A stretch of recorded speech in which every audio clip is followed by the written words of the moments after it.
Hello and welcome to Starcast. This is Heather Rowan Robbins. I'm speaking to you from Ronan, Montana, and I'm joined by Moon. And this is a fascinating part of astrology. Now, I've known Moon for over a decade, working with her in St. Paul, Minnesota. She began studying astrology in 1970 as she had a profound spiritual experience that inspired her to go into this. She completed a training program through CCRS in Los Angeles and has been a full-time astrologer ever since. Over the decades, astrology taught her that what happens in the heavens mirrors what we experience here on Earth, and that we're far more connected to the universe than we imagine. Because of that, when her identical twin was diagnosed with ovarian cancer in 2005 and died 5 months later, she found the answer in studying the charts. One of the things that brought her a deep level acceptance was studying her twin's death chart. It showed her clearly the reasons for leaving, why it happened then, and her soul's journey forward without her. For those last 11 years, she's worked with many grieving people using astrology to help them find peace, understanding, and clarity through their loss. And this is such a unique perspective. I don't know anybody else. Worked with death charts, but you've done it in depth. Tell me more about, first of all, say hello and introduce yourself. And then I'd love to hear more about how you entered into this study. Yes. Well, thank you, Heather, for having me here. So, I'm Moon Zlotnick, and my business is Astrology by Moon Rabbit. How I got my name is a whole other story we're not going into today. But I have been a professional astrologer for almost 5 decades now. And like probably so many astrologers, I uh, interpreted birth charts, forecast charts, comparison charts, and never did I really ever imagine that I would be called to work with the subject of healing through a death chart.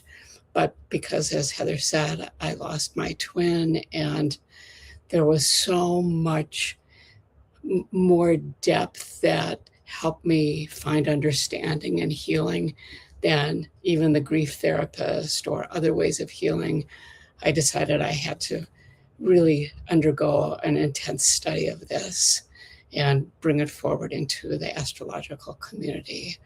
So I don't know that there was, other than kind of this organic process of losing somebody and then going on to study it, which I think many, many people who are astrologers will have the opportunity, in their lives or someone they know, to look at the date, time, and place that somebody died and make sense of it. But I've just completed it and am in the process of publishing a book called Death Charts, an astrological tool for the bereaved. And so my point of view is that this is something that can help people who are grieving. That's fascinating. What did you see in your own understanding of the death chart with your sister? I know that's tender information. Well, there's so many things. I don't think I put it in a slide, Heather. Okay, Yeah, we'll this start. this We'll was go back. But first, tell us a little bit about. so so I was with her, and Mhm. she had what I would consider a very good death. She was at home. She'd been on home hospice. She was surrounded by people who loved her, who were telling her to go to the light, and that she would be remembered and all of this. So I was able to look at the clock when her heart stopped beating, and that chart, there was an exact, almost to the minute conjunction with the Sun and Saturn opposing Chiron. Mm, And as she, I think she died of starvation more than ovarian cancer mhm, because she couldn't eat. And I just feel like Saturn is so symbolic of karmic endings, and mhm. Chiron is so symbolic of healing wounds. And the opposition was that death kind of healed her. I don't know if you've ever been in experience with anybody, But Mhm. my twin was a psychotherapist who became a psychoanalyst, and she was really, really good at giving, but terrible at receiving. And it wasn't until she got sick, she talked to me about I can finally let in all the love in my life. It was something that Mhm. really changed her in her life that Mhm. became more whole as she went through the death process. So that's just one of the Mhm. pieces of symbolism Mhm. that I Mhm. talk about Mhm. in the Mhm. book. I've noticed in charts that especially during long-term illnesses that I often see a Jupiter transit for the person. And I see sadness in the charts of the people who love them Mhm. and freedom for that person because that was your twin. You were also experiencing that transit. Mhm. How Yes. many minutes difference were your births? 23, so pretty Very different. close. Yeah. But But Jupiter was rising in that chart. It was 10 degrees off the ascendant in the 12th house. mhm, that's beautiful. Now starting with your beautiful presentation here.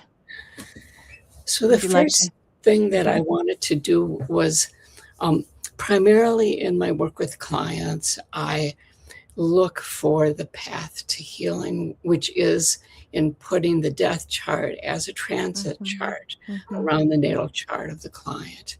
But I wanted just to give you an example of how the death chart itself tells a story.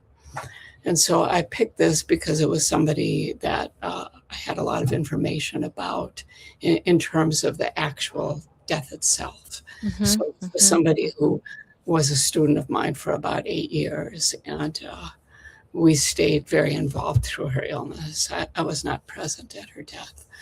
But mhm, one of the things that I look at, because so often we don't have a time of death or we have mhm, an approximate time of death.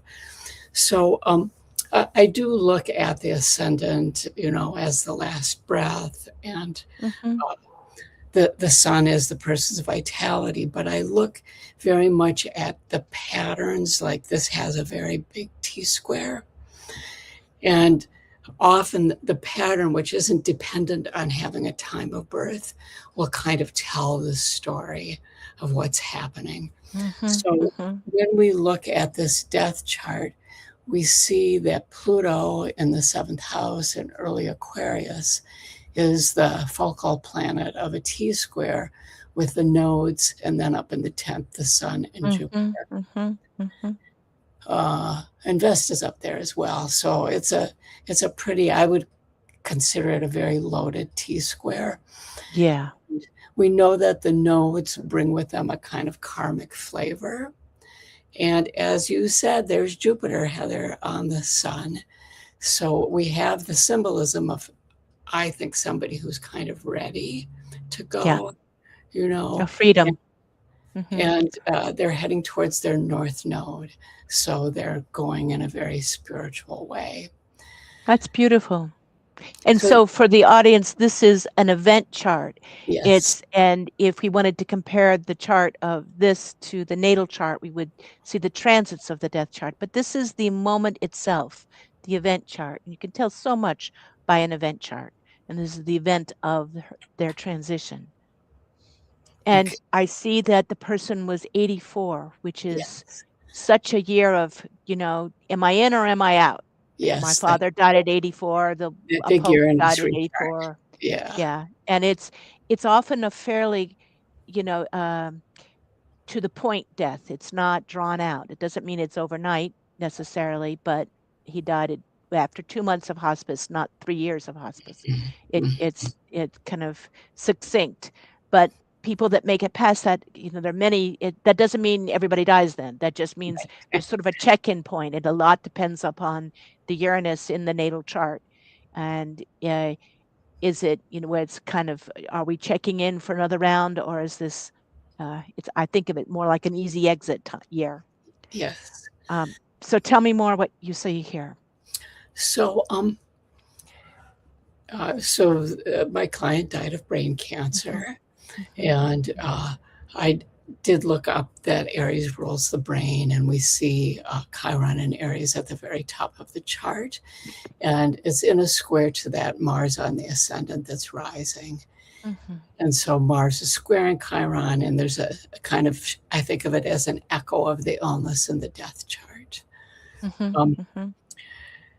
So the situation was she had a very, very big family, and her kids and her grandkids, and I think there might have been, in-laws there. They were all present. And again, it was a situation of just, being loving and encouraging and telling her to go to the light, which I believe is part of that Sun, Jupiter, and even the Vesta can be a kind of devotional energy. The planets in the 10th and 11th house, to me, represent kind of this big grouping of people or community surrounding her. And I did a reading a couple months ago of a young person who died of cerebral palsy at age 29. And almost the entire chart was in her 4th house. And she had 30 relatives present at her death. And the chart really will reflect the energy of the moment. So the Cancer rising I associate with the family. And you see up in the 11th house that Venus and the Moon are conjunct. And that gives us the impression that she was feeling the love, that there was love around her, and that her moon, the ascendant is ruled by the moon, and that it's conjunct Venus. There was a lot of peacefulness there. If you look up at the very top of the chart, you see the midheaven conjunct Neptune. And I feel like Neptune creates a situation where the veil is very thin and it's easy to pass over to the other side.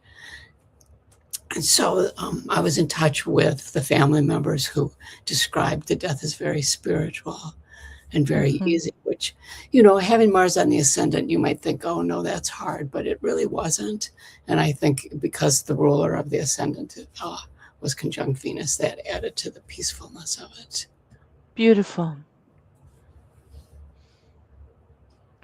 That's a powerful piece. And let's take a look at the next one.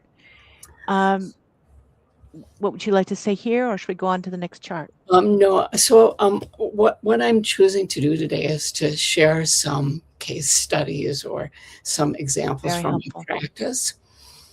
And so there's always a story, and then there's a chart. And this is how I approach it. So Thank you. This is for a client, and she was with her partner for 10 years. And he had a problem with alcohol. So she realized that she couldn't tolerate him drinking in their shared home. So she said no drinking, and he complied for a while, but then he started using again. And so she came home one night and he was drunk and they had a huge fight. She told him to leave. He drove to his parents' house, and the next morning his dad found him dead. And these situations are particularly traumatic because, of course, she felt like, oh, I made it happen, which we know she didn't. But that's why I'm using it as an example, because the chart speaks very clearly to basically dissuade her from carrying that blame and guilt. So there's a 3-part phenomena, I guess, or a package that I use when I'm looking at death charts. And there's always something in the person's natal chart that I think of has the suggestion. It doesn't mean when you look at a birth chart that you're going to be able to predict a person's death or losses. But Thank you. Yep. There is a suggestion of the kinds of experiences that a person might have. And I learned that from studying my own chart, of course. Now, so in the client's natal chart, the sun is... So B was the one that died, and B's partner. No, so now we're starting with the client on the inside. Okay, inside, and then, okay, got it. On the outside. So if you look in the first house of the natal chart, you see a sun in Leo conjunct Saturn. And then in the fourth house, they square Juno. And Juno is an asteroid that often represents the spouse. And a Sun Saturn person is somebody who kind of deals with the harsh reality of life, including possibly experiencing loss. So that's kind of the theme in the natal chart. If you look in the death chart, in the fourth house, Saturn is conjunct. So Mars is conjunct. This is on the outer wheel. Okay. This is the only way I have it. Okay. So we have to look in the fourth house where you see the ascendant at 2 Scorpio conjunct Mars. And then Saturn is there. And they are, okay. So the Mars ascendant, this is an approximate time. Right. But that Mars on the ascendant in Scorpio is really strong. Yes. And Mars is in its own sign for the populace, which could make it stronger, which has some good points and some bad points. And it sounds like his temper was right. And Mars his can real be issue. kind of rash and impulsive. And it's a tight trine to his Neptune. Well, and then his Neptune is, opposite the sun in the death chart. So the sun is in the second house in Virgo, and it's a 3-degree opposition to Neptune and Chiron. And so to me, that suggested that alcohol was involved with his death, and that it came out of his own internal wounding, and that his partner, that it wasn't her issue, it was clearly his issue. Yeah. So I've been working a lot with eclipses as kind of a major, like there has never been. So I'm clocking somewhere around 170 or 180 death chart readings now. And there has not been a single one where there wasn't a really significant solar eclipse. Interesting. And sometimes lunar eclipses, but I'm focusing more on the solar eclipse. So this death was August 27th of 2012.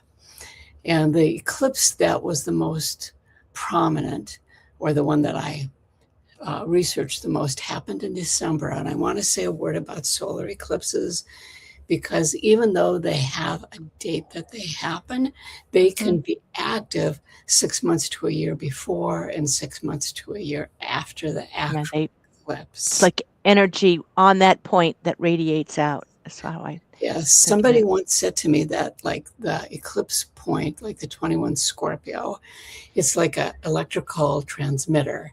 And every time a transiting planet is applying to that degree or is separating from that degree, boom, you get some kind of a discharge of energy. And somebody, I'm going to digress just for a second, but somebody was following, we had a solar eclipse at 28 Aquarius, which is right on the descendant of Trump's chart, opposing his Mars, and the alleged attempted shooting. There was another eclipse trigger. So it's been really interesting to kind of watch this happen in public figures' lives, right? Anyway, for this client, that 21 degree Scorpio was right on her natal Juno at 16 Scorpio. So it kind of set off that natal pattern with loss, Saturn, and Juno spouse. Okay. And then always along with the eclipses, there are planetary, outer planet transits. So we have Saturn transiting Saturn in the fourth house, going over the North Node and Sirius. We have transiting Uranus up in the ninth house, squaring the client's Venus, Moon in the 12th house. And that is a really clear indication of an unexpected, sudden separation from someone she loves. And the moon, natal moon for the client, opposes Pluto. So that Uranus is setting off another natal indication of potential loss of a loved one. And then Pluto isn't that far away from, it's a close opposition to the moon Venus. And transiting Pluto. Oh, I'm sorry. Okay, all right. So we see there the kind of indications of a loss in her life. And in the book, I talk a little bit about what I call the path forward for the client. It focuses on these outer planetary transits and their potential for transformation. So often, if there's a Uranus transit, the client at some point feels much more independent. They feel like a sense of freedom. They often will feel like there were ways in which the relationship or something about the situation was inhibiting their authenticity. And so this doesn't happen, of course, overnight. It happens over time. But we take these outer planetary transits and look at them as this potential for personal growth or personal transformation, which really astrologers do using transits all the time. So it isn't that different than what we might use otherwise. Yeah, and that seems to be very powerful. Here, I'm going to put this and tell us more about this story coming in. Okay.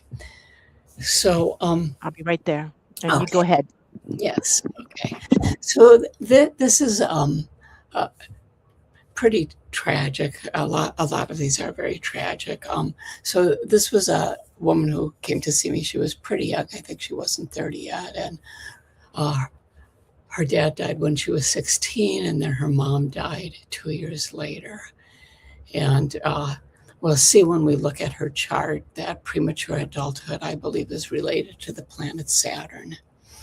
So before these losses happened, when she was in elementary school, her parents divorced. And she lived with her mom for the first 14 years of her life until her mom remarried.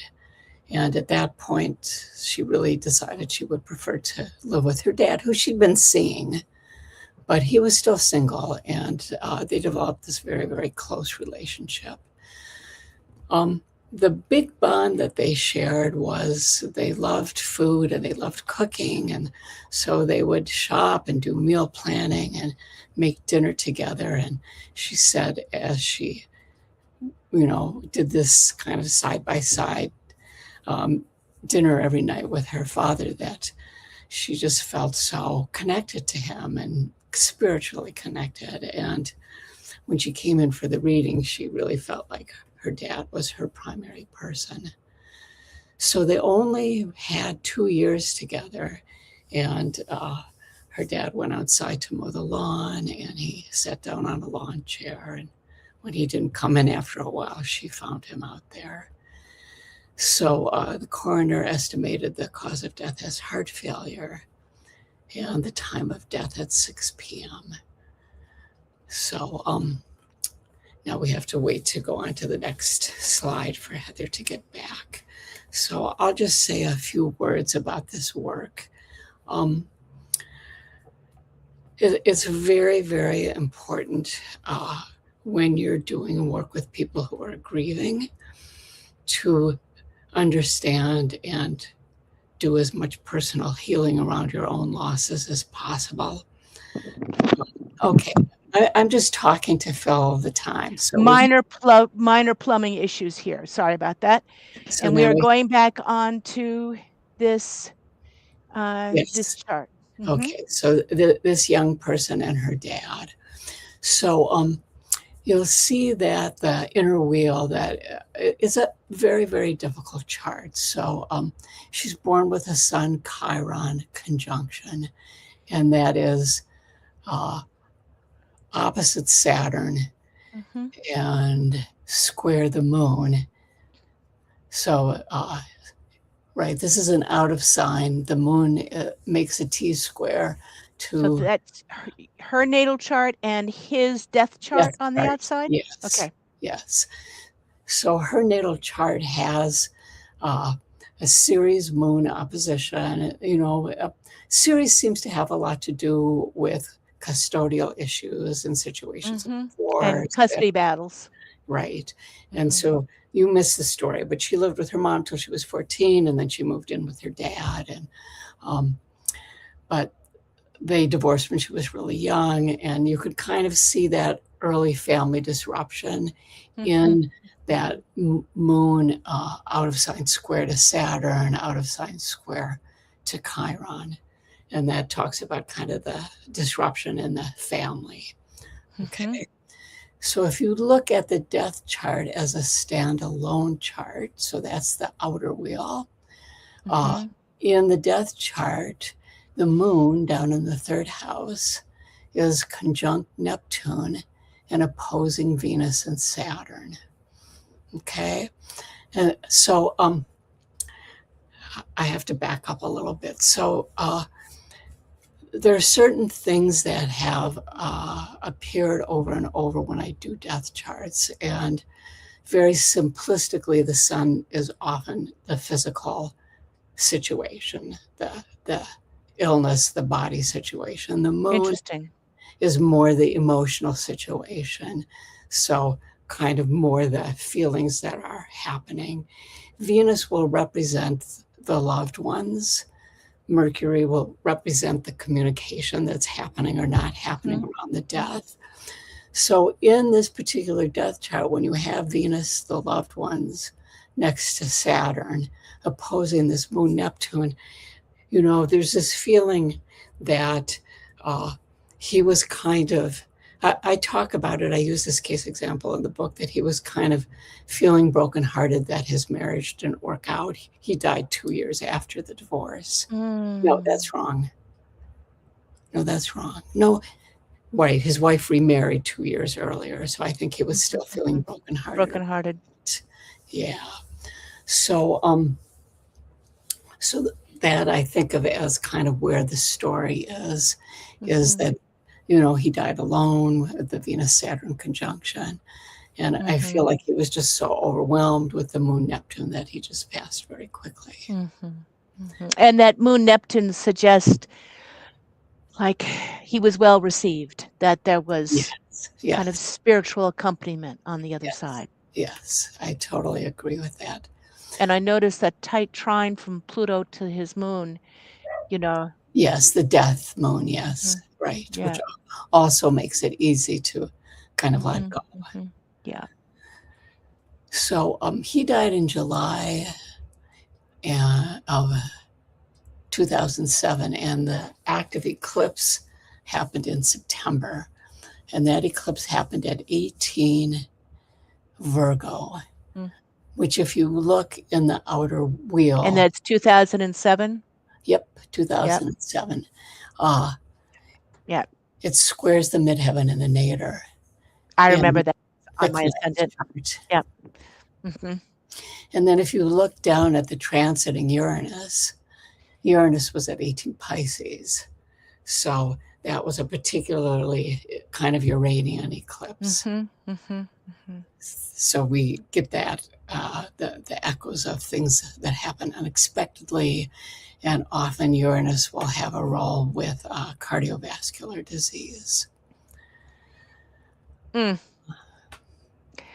do we know his cause of death, did you say? The coroner said he had a heart attack. Yeah.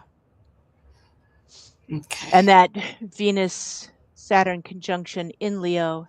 Yes. Right in his heart. It also resonates to that, doesn't it? Yeah. So, and the next story? I wanted to talk about a couple transits in that chart, just a little bit. Okay, let's go back. Sorry, go ahead. Yes, please. So, so the ascendant, and this was another, the coroner approximated it. Sometimes they're pretty close. So we have Sagittarius rising, which is ruled by Jupiter. And so we look at Jupiter in the transit chart. Wait. ruler of the ascendant. Oh, his natal, okay, client. The client's natal ascendant is Sagittarius.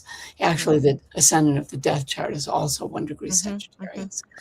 But her Jupiter up in the ninth house is being transited by that Saturn. And I think so. She was 16 years old when her dad died. And I think when you're that young, Mm-hmm. that Saturn going over Jupiter, you just lose faith in everything. She has a Mm-hmm. very full ninth house. And Mm-hmm. being somebody who believed in something was very important to her. And we Mm-hmm. talked about this. She felt very just deeply, deeply disillusioned about, you know, believing this spiritual connection and that it could be ended that quickly. And Mm-hmm. that he was her person. Mm-hmm. Okay. So let's now move on. Okay. I have one This question going back to that. Sorry. yes, And you said you use these transits to help people find a way out. How did you yes, use the transits to talk about for her? She had felt like she'd lost her person and yes. lost faith. Well, so I actually focused a lot on the Saturn transit in the ninth house. And I asked her if there was anything that she really wanted to study. Now, she wasn't 16 when we talked, she was in her Right. 20s, right? And as a result of our conversation, she went back and got a degree in nursing so she could help people help people with their health. Mm-hmm. And so that wasn't kind of the clear intention, but that was a suggestion that I made that she came back and Beautiful. told me Mm-hmm. was really, really helpful. Excellent. Thank you. Thank you for asking. Okay. So this is a brother and a sister, and the sister was my client. And when siblings are born really close together, they feel like really connected, and they were really connected. Um, They came from a long line of people who struggled with addiction, but Jay, my client, was active in AA and had been sober for a dozen years, but her brother was still struggling. So she got a call one morning in 2005 that her brother had been in a fatal car accident. And she knew, because they were in contact all the time, that he'd been clean. He had just gotten a new job and he had applied for with the medical insurance to enter an outpatient addiction treatment program. He was living with his girlfriend and they had a teenage daughter together. So it seemed like he was doing really, really well. And she was very surprised. And the police told his mother that he had crashed his car a block away from where he lived and that he had both alcohol and cocaine in his system. So my client went to his apartment, to get some things and found this letter where his insurance had denied him treatment. And she felt like that might have been a trigger for him to kind of Oh, lean into his addiction.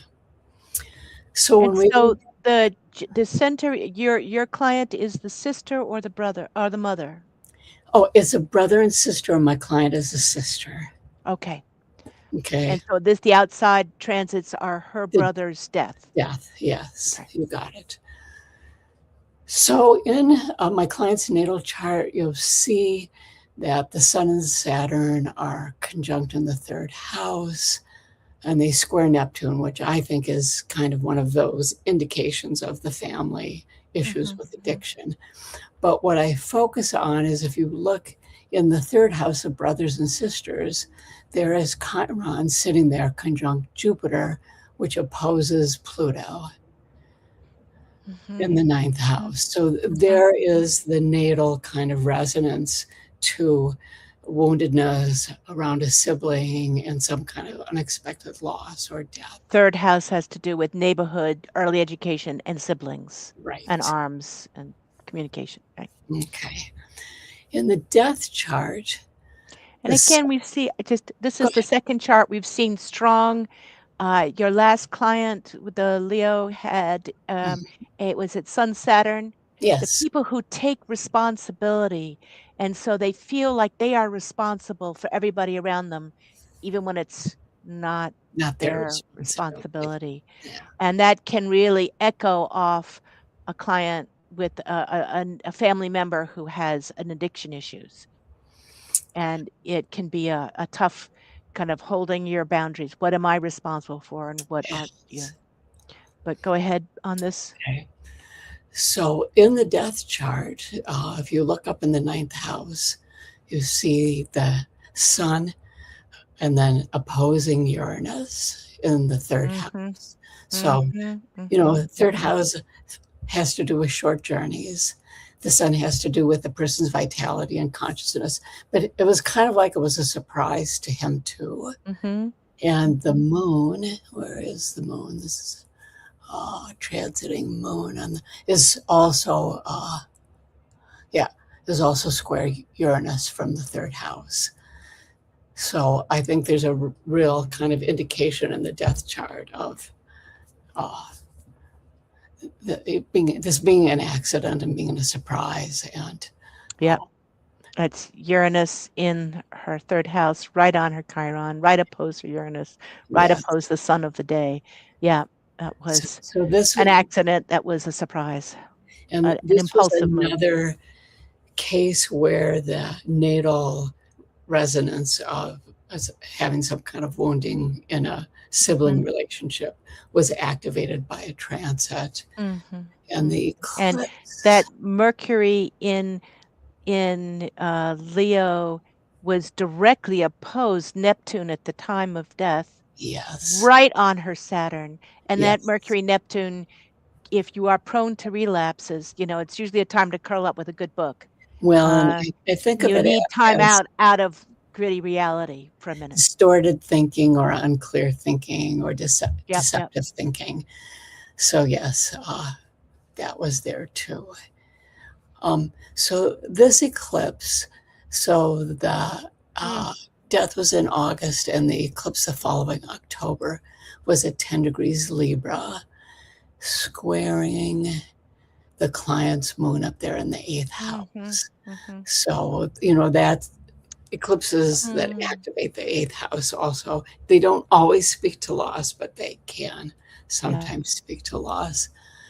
And then Pluto was in an applying conjunction to her Venus, which often you will see in the charts of people who are going Heading through into a loss that really deeply changes their lives, which this did. So one of the outcomes for this client, let me see, transiting Neptune. So, Neptune. So if you look in the third house, transiting Neptune was conjunct that Sun Saturn. And what she did is she started really doing a lot of research into the addiction in her family going back a couple of generations. And it made her even more committed to her 12-step program. It really beautiful, impacted her in this way that she could see the genetic markers, and she was more determined than ever not to kind of go down that road for herself. beautiful. She's got a tight trine, I see, between Jupiter and Neptune in her natal chart. And I've noticed that Jupiter-Neptune aspect, they say 80% of alcoholics are hypoglycemic. And if you can deal with the blood sugar issues, and I've noticed that the Jupiter-Neptune can make us prone to blood sugar issues. Not that they're not necessarily diabetes, but just the more they can level off that blood sugar, the easier their moods are, and the less likely alcohol can be like a sudden dose of sugar to the system, creates a high, which creates a drop, which creates the craving. And if you can level that off, it's helpful. And it also comes with strong intuition and other wonderful things. But yeah. So that's powerful. That's powerful. And how did you help her? So she went into nursing as an approach past that. Is that No, correct? that was the previous client. Okay, I'm sorry. This one, how did you help her? She went into her family ancestry. That's and right. got more committed to her spirituality, which I aligned with the Neptune. Positive Neptune. Conjunction, yes. Right. We say with Neptune aspects, it's either spirit or spirits. That if you I haven't heard that. That's good. either you honor spirit, there's a need for Neptune, and you can with connection, with spirituality, with intuition, or it becomes sometimes a craving for escapism. But why AA and so many other forms of treating addictions call in, the connection with spirit of your choice, but Mm. that we need that Neptune somehow. So that's beautiful that she took that in a positive way. Are you ready for the next chart? Yes. Okay. So this is another daughter, and she lost her dad.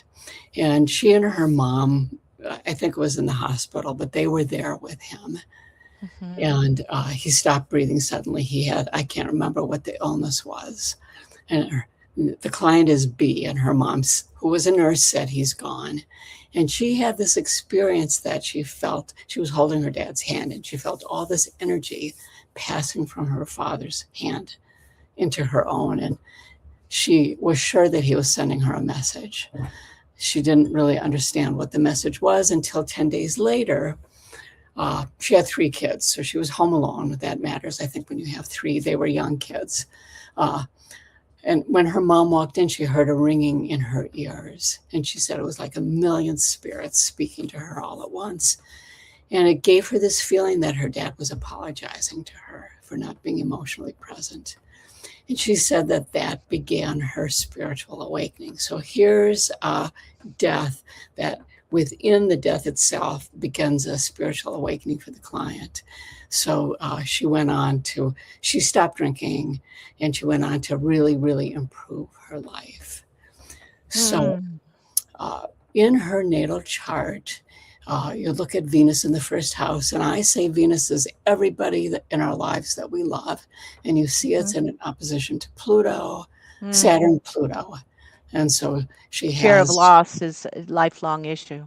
yes. And I do think that people who are born with that Saturn Pluto conjunction have a very kind of rich underworld in their lives. A kind of, they have a little bit more kind of longing for what the invisible parts of life. Okay. Well put. That echoed by the Sun and Mercury in the 12th, too. Yes. So in the death chart, Venus and Pluto are up at the top of the chart in the 10th house in a very, very close conjunction opposite the moon. And so that's where there's kind of the resonance with the death. So the dad died in January of 2021, and there was an eclipse in December, a month before, 2020, at 23 degrees Sagittarius, which is, I have conjunct, but it's actually opposing the client's moon, and possibly with an aspect to that node. So often eclipses aspecting the moon will have to do with some kind of a change in the family, with which this did. So Pluto by transit was in its natal position. I'll just carry on here. So Pluto, you see up at the top of the chart in the death chart, which is a transit chart, that Saturn and Pluto are widely conjunct. So Saturn is in Aquarius and Pluto's in late Capricorn. But she has an out of sign Saturn-Pluto conjunction in her birth chart, where Pluto is in an air sign and Saturn is in a water sign. And at the time she lost her dad, Saturn was in an air sign and Pluto was in an earth sign. But anyway, that's not I'm sorry, that's not important, but they're making a square. So often when you're born with a Saturn Pluto conjunction, and there's a year where there's another Saturn Pluto conjunction, it's a year that holds great potential to change your life. Okay. Now, she said that her dad's death kind of opened her up to a spiritual experience of sorts. And I attribute that to Chiron having passed over her son and getting so close to her ascendant. So Chiron, I think, is at 5 areas and her sun is at 0. And this Mhm. healing that she got from her dad, we know Chiron has the capacity to heal things. And there it is in her 12th house of spirituality or Mhm. connection to things otherworldly. Hmm. That's beautiful. Do you see anything in this chart you want to comment on? I'm just watching that the Venus-Pluto conjunction was very close to square her natal Saturn-Pluto Yeah, and that's what I conjunction. talked about when you were in the other Right. room. And I'm thinking that, with that combination in her seventh house, this may need to have been, she partnered with this death process with her dad, that she and her dad had a deep karmic Mm-hmm. interaction. Mm-hmm. And often it's hard to really partner yourself with a parental planet in the seventh until you finish some karmic cycle with them. And so, in some ways, it feels like she had room for herself in this next chapter of her life that she might not have had before. Mm-hmm. So beautiful. Okay. Ready I for the next one? yeah, let's go. I'm We not have sure. one more. So we're No, just going to closing up yes, we are and closing up. tell me about your book. And again, when's it coming out? August. I don't have an exact date yet, but August of Mhm, 2026. So mhm, just a mhm. few months in the future. And um, it's a book that, first of all, kind of goes through and is information about grief and loss and healing through loss. And Mhm. then there's a section on um, if you're a practicing professional astrologer, how to frame, begin, carry on, and close a death chart session. And then there's Mm, a beautiful. delineation. There's delineations of the eclipses through the signs and houses, Saturn, Uranus, Neptune, Pluto, and Chiron through the signs and houses. And then there are 14 case studies at the end Beautiful. that go into great detail with the story of the loss and the accompanying chart interpretations. That's lovely. I So, like what you said about bringing up how to close that chart because when we open a chart, when we go into a chart, we're creating a psychic milieu. We're opening ourselves to that soul whose chart we're looking into. And when you're looking at a tough event or a death chart, that's very present in the room with you. yes. So, how do you suggest closing that in a way that feels clean and doesn't leave the crypt door open? Well, I think for the client, it has to do with something to look forward to, Mhm. something where it might be like there's a positive side to your Neptune transit, Right. and this is how you Mhm. can lean into it. Right.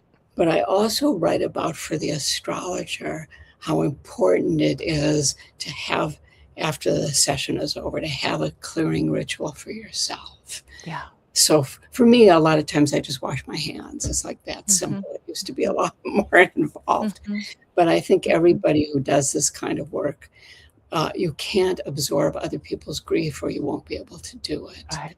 And so finding a way to create a clear ending for yourself is important. I agree.